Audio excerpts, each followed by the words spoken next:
پہلے تو میں مولانا نے جو کچھ ارشاد فرمایا ہے، جس پہ اپنے کلمات ختم فرمایا ہے، اس میں تھوڑا سا اضافہ کرتا ہوں۔ وہ یہ ہے کہ یہ جو اعتراض کرنے والے ہیں احادیث پر، یہ خود اجمی لوگ ہیں، وہ جن پر کہتے ہیں یہ خود بھی اجمی ہیں، یہ کوئی عرب سے نہیں آیا پرویز جو ہے، یہ بھی یہیں کے رہنے والے ہیں۔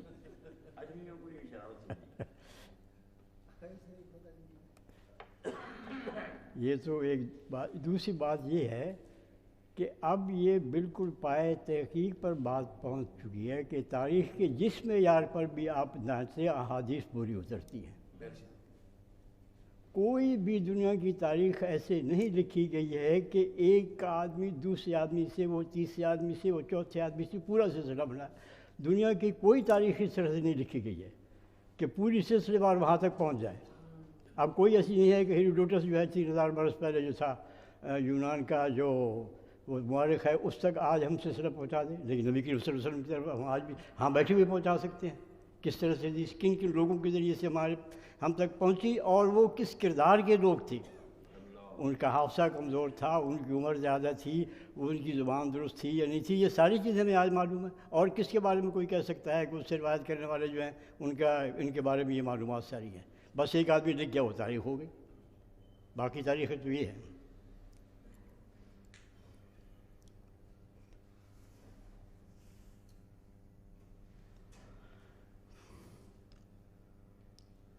بسم اللہ الرحمن الرحیم۔ وعن ابی یحییٰ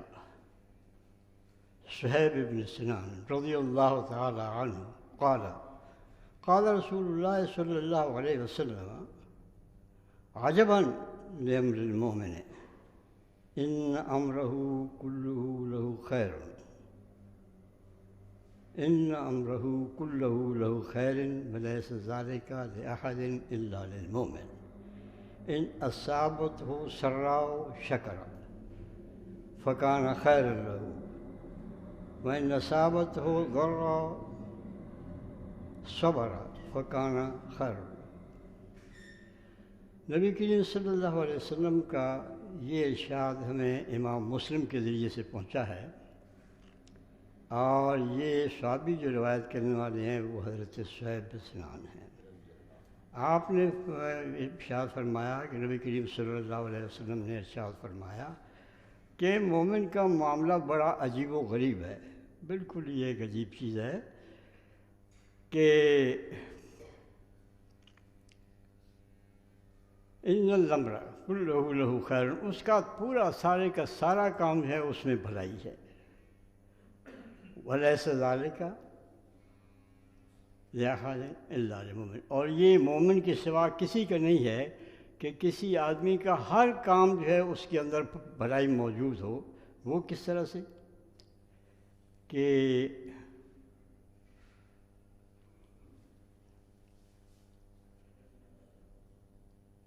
ان اصابت ہو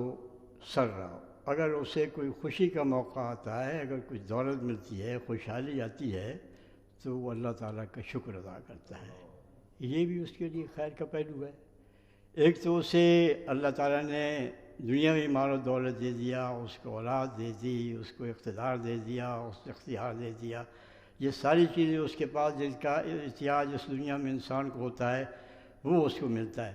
جب یہ ملتا ہے تو قدرتی طور پر وہ تو اللہ تعالیٰ پر ایمان رکھنے والا ہے، وہ جو یہ سمجھتا ہے کہ یہ ساری چیزیں اس کی عطا کی ہوئی ہیں، میری پیدا کی ہوئی نہیں ہے۔ اگر میں نے ان کی کمائی کی ہے، کوئی کچھ میرا دخل ہے ان کے حاصل کرنے میں، تو ان کو پیدا کرنے والا اور ان کو حاصل کرنے کی توفیق دینے والا اور صلاحیت دینے والا جو ہے وہ اس کی ذات ہے۔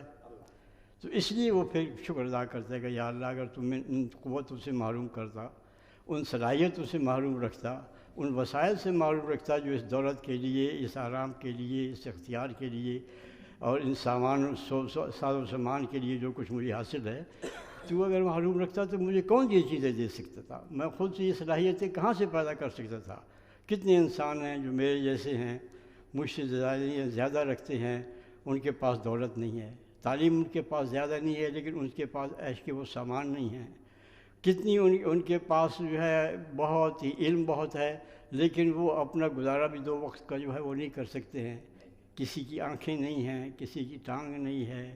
کسی کا دماغ جو ہے وہ اعلیٰ درجے کا نہیں ہے کہ وہ زیادہ سوچ سکے، کسی چیز کو ایجاد کر سکے. تو مجھے ساری چیزیں جو ہیں مجھ سے فائق لوگوں کے باوجود تمہیں جو مجھے اتنی اطاعت کر دیا، تو وہ اس کا شکر ادا کرتا ہے کہ یہ سب تو تیری عطا ہے، تیری عطا کیے ہوئے مجھے، اور اس طرح سے میں ان پر فائز ہو گیا ہوں. تو گویا جو خوشی کا موقع ہوتا ہے اس پر وہ شکر ادا کرتا ہے. وہ یہ نہیں سمجھتا کہ بس میں بڑا ہو گیا ہوں، جیسے کہ وہ فرعون نے کہا تھا کہ جیسے قرآن مجید میں دیگر جگہ آتا ہے فَإِذَا مَسَّ الْإِنسَانَ ضُرٌّ دَعَانَا ثُمَّ إِذَا خَوَّلْنَاهُ نِعْمَةً مِنَّا قَالَ إِنَّمَا أُوتِيتُهُ عَلَىٰ عِلْمٍ، کہ جب انسان کو مصیبت کوئی پہنچتی ہے تو وہ ہمیں پکارتا ہے، اور جب ہمیں اس کو ختم کر دے تو پھر وہ کہتا ہے کہ إِنَّمَا أُوتِيتُهُ عَلَىٰ عِلْمٍ. کہ جی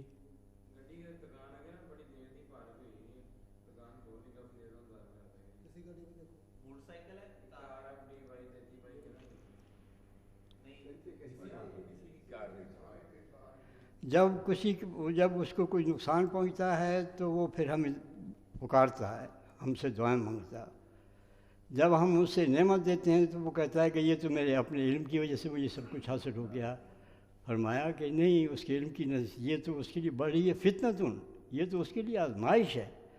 جو وہ سمجھ رہا ہے کہ میں نے اپنی صلاحیت سے، جیسے کہ فرعون نے کہا تھا اور پھر وہ خسف ہو گیا تھا. فرمایا قد قالها الذین من قبلہم، یہ بات پہلی دفعہ یہ نہیں کہہ رہے ہیں نبی کریم صلی اللہ علیہ وسلم کے زمانے میں، جو ہے یہ پہلے لوگوں نے بھی اسی طرح قد قالها الذین من قبل، ان سے پہلے تھے انہوں نے بھی یہی اسی طرح کی باتیں کی تھی کہ یہ سوال اپنی قابلیتیں اور اپنی صلاحیتیں اور اپنی عقل ہے جن سے استعمال کر کے ہم نے یہ حاصل کیا. حالانکہ وہ یہ نہیں دیکھتے کہ ان سے زیادہ عقل والے، ان سے زیادہ وسائل والے جو ہیں،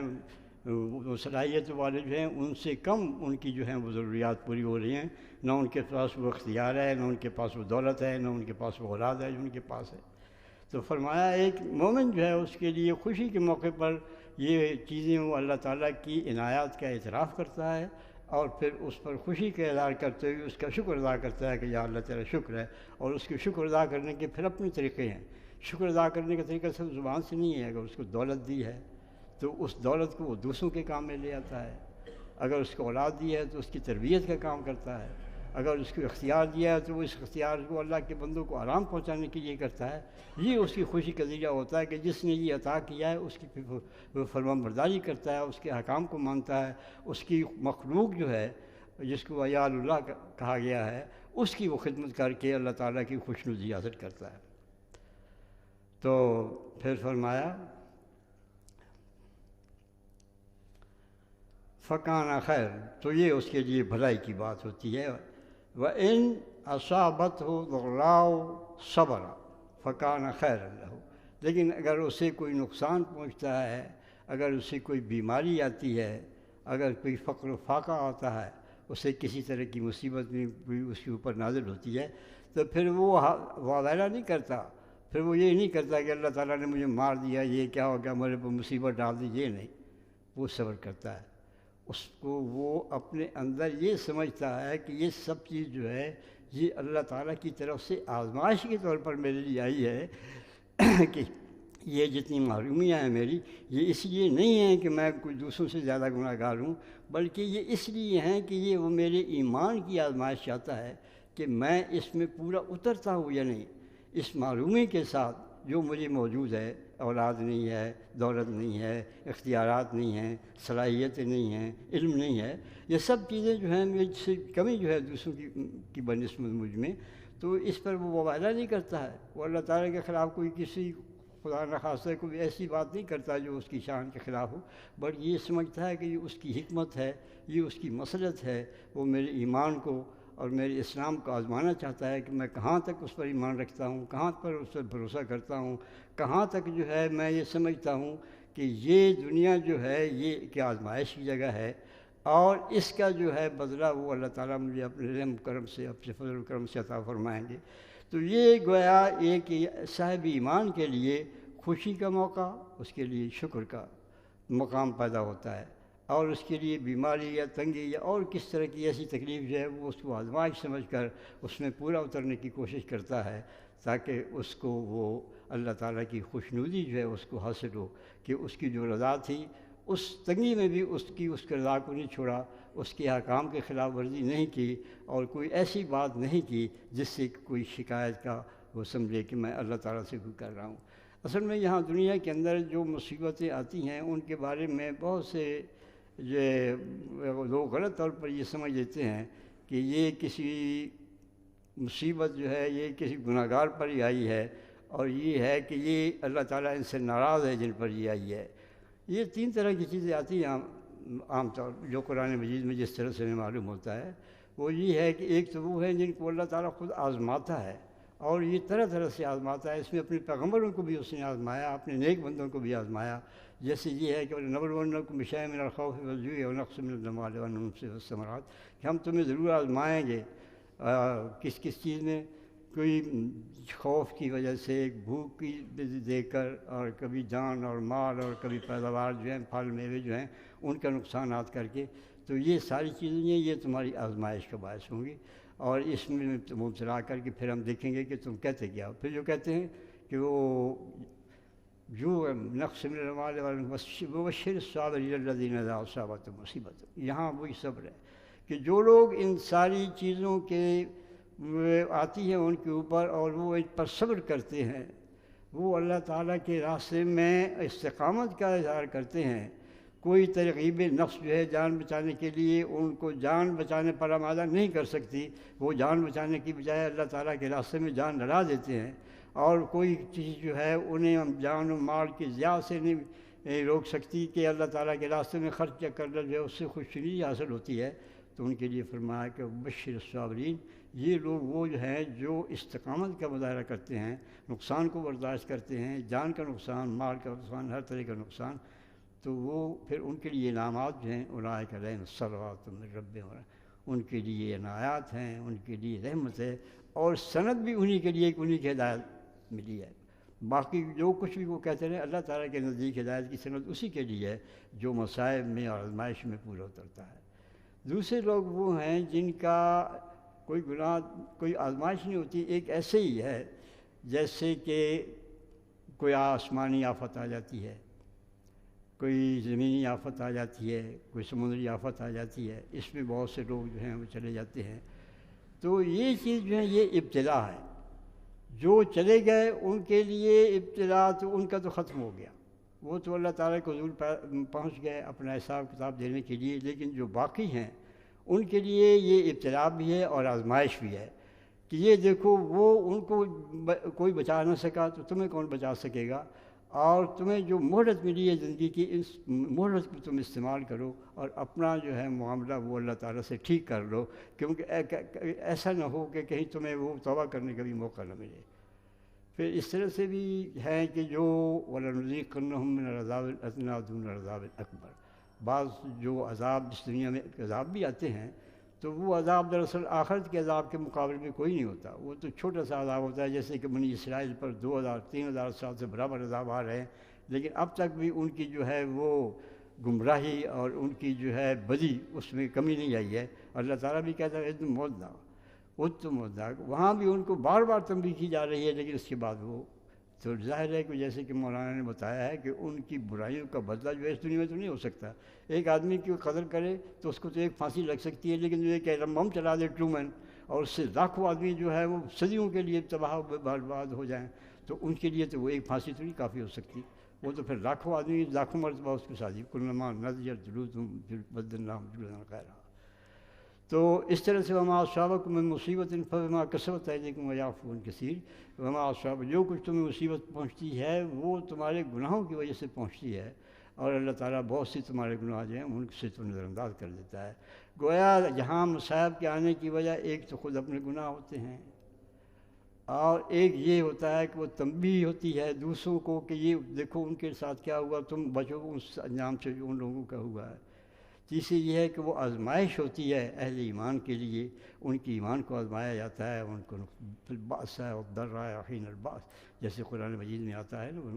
کہ وہ بیماری میں، فقر و فاقے میں، تنگی میں اور جنگ میں کوئی بھی موقع ایسا نہیں آتا جہاں ان کے قدم لڑکھڑائیں اور جہاں وہ مال کو بچانے کی کوشش کریں، جہاں وہ جان کو بچانے کی کوشش کریں، بلکہ وہ جو کچھ بھی ہوتا ہے وہ ان کو اللہ کے راستے میں اس کو خرچ کرنے کے لیے تیار ہو جاتے ہیں۔ تو دیکھیں جس طرح کے بھی ہمارے ملک میں جو عذاب آیا ہے یا تنبیہ ہوئی ہے یا ابتلا ہے،